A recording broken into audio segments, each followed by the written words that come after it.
Hablamos de salud y ya tenemos la posibilidad de dialogar, de entablar contacto con el ministro de Salud de la provincia de Buenos Aires, Nicolás Kreplak, ya con nosotros.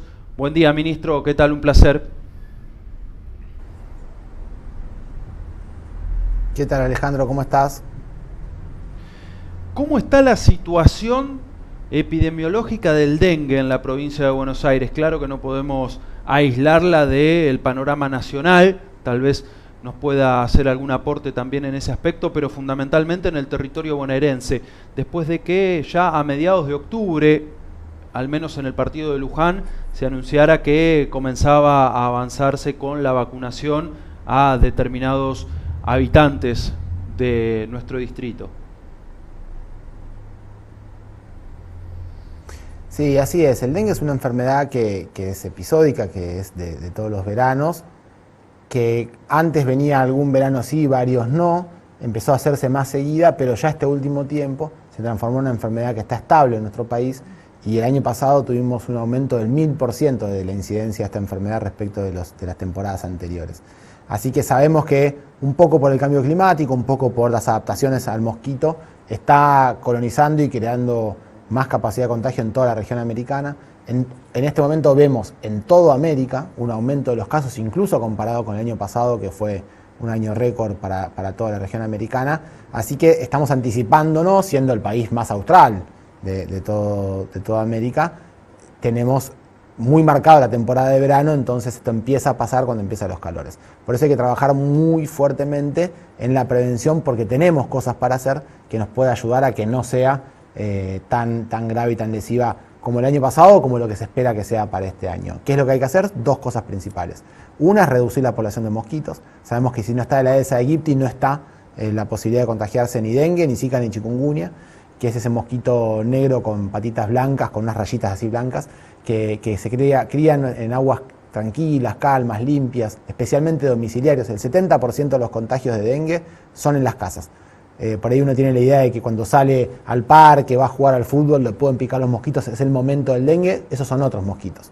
Los mosquitos que están en las casas o en los lugares de trabajo son los mosquitos que nos pueden picar con el dengue especialmente. Así que hay que hacer un trabajo en las casas. Cuando llueve como estos días, al día siguiente, o sea, esta mañana, hay que salir a descacharrar, que significa fijarse que no haya ningún recipiente, por más chiquitito que pueda parecer, por más inofensivo, por más que está hace mucho tiempo en el patio. Puede ser un recipiente que junta agua, ahí van los mosquitos, ponen los huevos y salen de ese lugar y nos pueden contagiar. Así que hay un trabajo de descacharreo muy importante todos los días, nunca nos vamos a cansar de decirlo, porque mientras menos mosquitos haya ahora, menos va a haber para el final del verano, porque esta enfermedad va a ir aumentando, ya hemos tenido algunos casos, pero va a ir aumentando a medida que el verano se establezca. Pensemos que todavía no empezó el verano formalmente, y que para marzo y abril va a ser el peor momento de esta enfermedad. Entonces, el descacharreo. Y la otra parte es la vacunación, como bien decías vos. La provincia compró 500.000 vacunas, son 2 dosis, quiere decir que podemos abordar 250.000 personas. A nivel nacional, el Estado Nacional compró menos de 150.000 vacunas.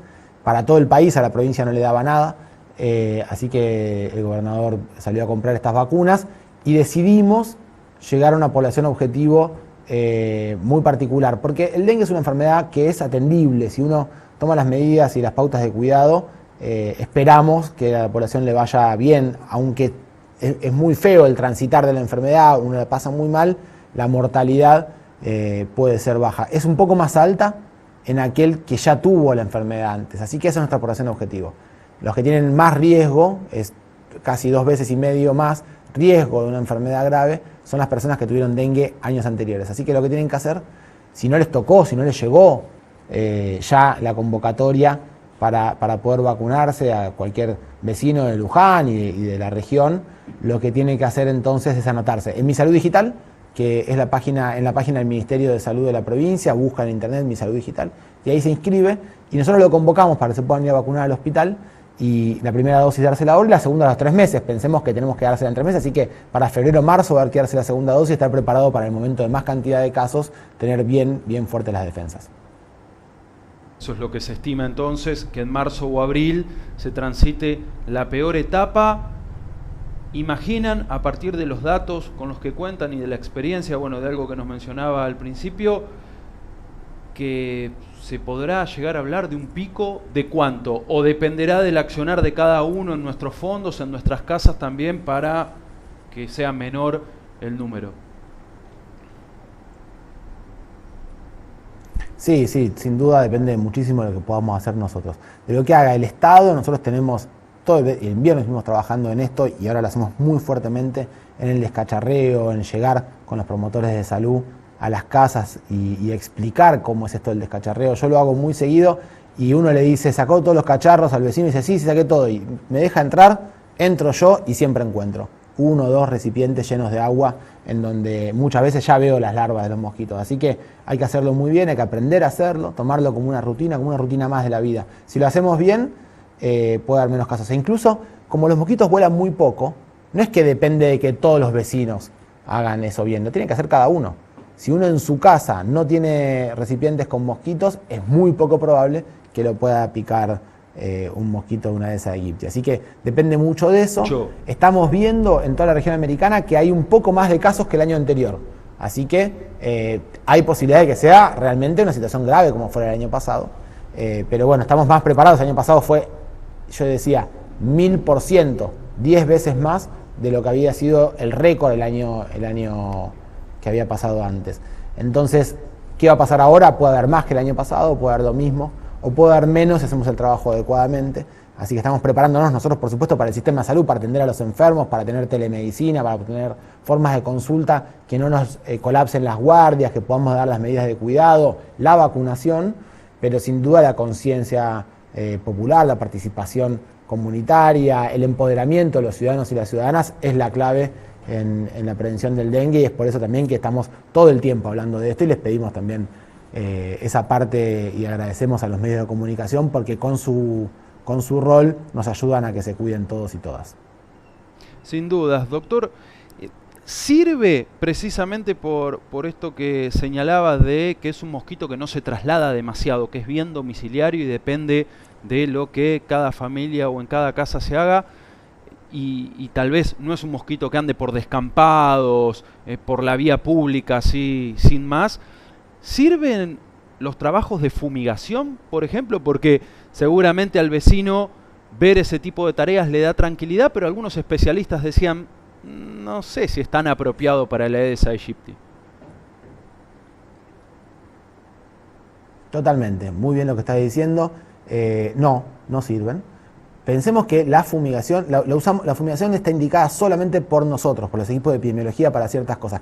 ¿Para qué lo hacemos? Supongamos que hoy que no tenemos casos prácticamente, aparece un caso en una casa, en un barrio. Vamos con todos los promotores de salud y equipo de epidemiología, hacemos lo que llamamos bloqueo del caso. Ahí sí, nosotros nos ocupamos de descacharrar y fumigar en esas cuadras, con equipos especializados que concentran mucho del insecticida en poco espacio. Ese camión que pasa y tira una nube de insecticida puede ayudar a bajar a la población de otros mosquitos. No tiene ningún impacto, tiene menos de un 20% de impacto sobre el mosquito Aedes aegypti que está volando. Sobre el mosquito vivo volando tiene menos del 20% de reducción de la población. Pero sobre el que es larva y huevo, que en las próximas horas va a eclosionar y va a salir, no tiene ningún impacto. Y a veces es contraproducente porque quizás el vecino o la vecina, en vez de salir a descacharrar, a sacar los recipientes de sus casas, dice, no, ya pasó el camión de fumigación, así que no hago nada. Así que sin duda no está recomendado, al menos no para esta enfermedad. Si sirve para reducir la cantidad de jejenes o de otros mosquitos en una plaza, está bien, pero no reemplaza para nada el cuidado del Aedes aegypti. De hecho, más bien está bastante contraindicado porque sabemos que este es un mosquito que incluso se adapta y empezó a generar alguna resistencia a los insecticidas cuando se utilizan de una manera que es insuficiente. Así que, como bien decís vos, no está recomendado y sobre todo no hay que descansar con la idea de la fumigación sobre el problema principal que tenemos, que es los recipientes que juntan agua al aire libre. Descacharreo, limpieza de recipientes que juntan agua, el mantenimiento hasta del balde del perro, ¿no? Y esperar, si es que todavía no les ha tocado y están dentro de la población objetivo, el turno para la vacuna entonces.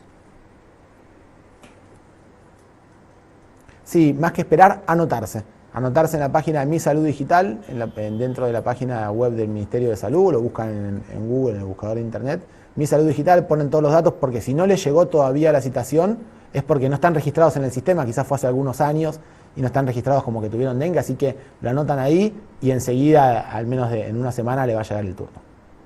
Aprovechamos, ministro, para consultarle por lo que ha sido el tema de estos últimos días, la decisión del Estado Nacional de que ya para gran parte de la población afiliada a PAMI, para los adultos mayores, dejen de ser gratuitos los medicamentos.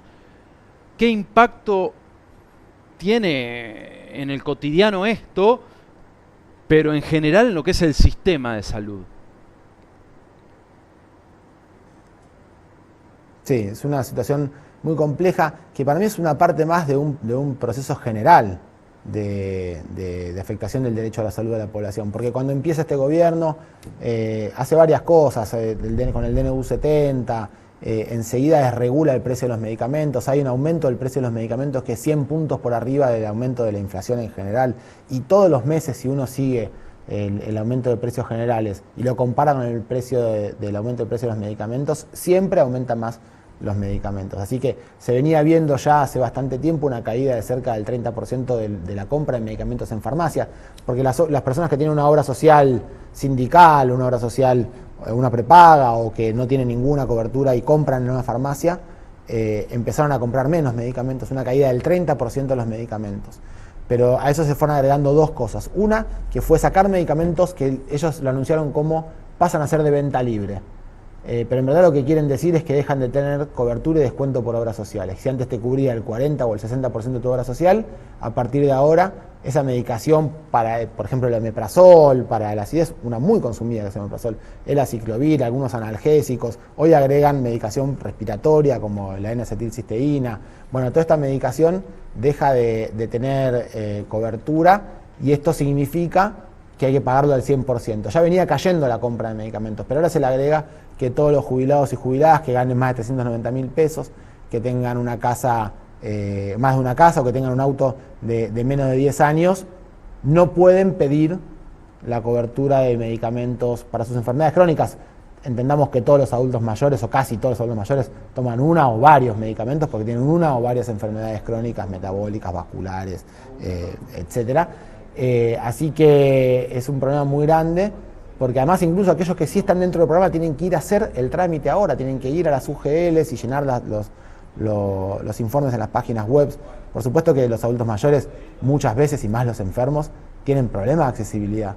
Poder trasladarse hacia las delegaciones es un problema y no tienen acceso a los medicamentos. ¿Y qué pasa con esto? Bueno, tenemos un aumento, y esto lo ven todos los médicos y médicas y enfermeros y enfermeras de los hospitales, nos cuentan que ellos ven pacientes que llegan con una hipertensión descompensada, que tienen una ACV, que tienen una diabetes descompensada, un problema respiratorio por un EPOC sin tratamiento, y te dicen que es porque no pudieron comprar la medicación. Eso nos pasa todos los días, cada vez más, y va a seguir pasando, y hoy tenemos que lograr que con lo que podemos en la provincia compensar, porque hacemos todo lo posible para que la población nuestro pueblo esté lo mejor que se pueda, compensar la falta de medicamentos. De hecho, tenemos un proyecto de ley para tener una empresa pública de medicamentos que esperemos que pueda salir estas próximas semanas en la legislatura de la provincia de Buenos Aires y que nos permita comprar medicamentos nosotros de la provincia más baratos para poder llegar a cubrir este agujero que nos queda en el sistema de salud para todos, porque, insisto, es la obra social más grande de Latinoamérica, pero con una población con muchísima carga de enfermedad y que precisa tratamiento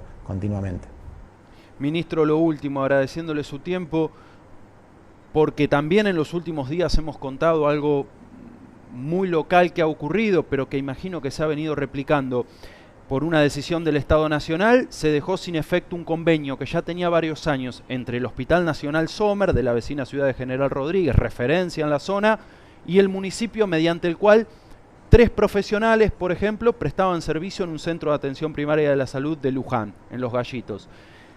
Para que los vecinos no se vean afectados con ese médico clínico, con esa pediatra, con ese psicólogo que desarrollaban su tarea allí a través de este convenio bajo la órbita de la Nación, bueno, fue el municipio el que se hizo cargo de que 3 profesionales de esas especialidades, bueno, desde esta semana sigan brindando servicio para que no se corte la atención.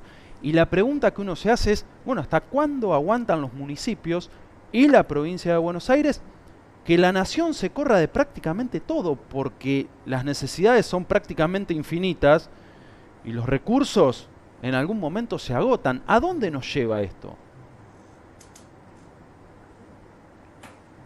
Sí, efectivamente es un problema porque todos los días pasa eso. Nosotros nos pasó con medicamentos oncológicos, con testeos para el VIH, tratamientos para el VIH. Nos está pasando con tratamientos no solo para garantizar el derecho al aborto, sino también para garantizar los anticonceptivos. Nos pasa todos los días. Hay un retroceso muy grande esta idea, porque quizás es abstracto cuando el presidente planteaba motosierra o cuando dice que es el topo que quiere destruir el Estado. Bueno, el Estado es el médico, la médica, el enfermero, el docente, el policía, el que te arregla las calles. Es un problema, digamos, ¿cuál es el correlato de esos gritos y de esas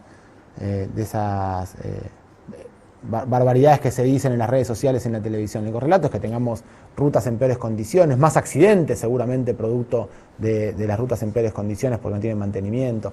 Bueno, cada vez que sacan algún trabajador o que cortan la obra pública o que sacan los medicamentos, bueno, el que sufre es el pueblo, que efectivamente parecía que no iba a ser el destinatario de esa motosierra, que iba a ser otro, pero bueno, hoy vemos que los que aplauden y están felices son los que están en los grandes centros de inversión global, en Wall Street, están felices, pero en los barrios se quedan sin los médicos, ¿no? Bueno,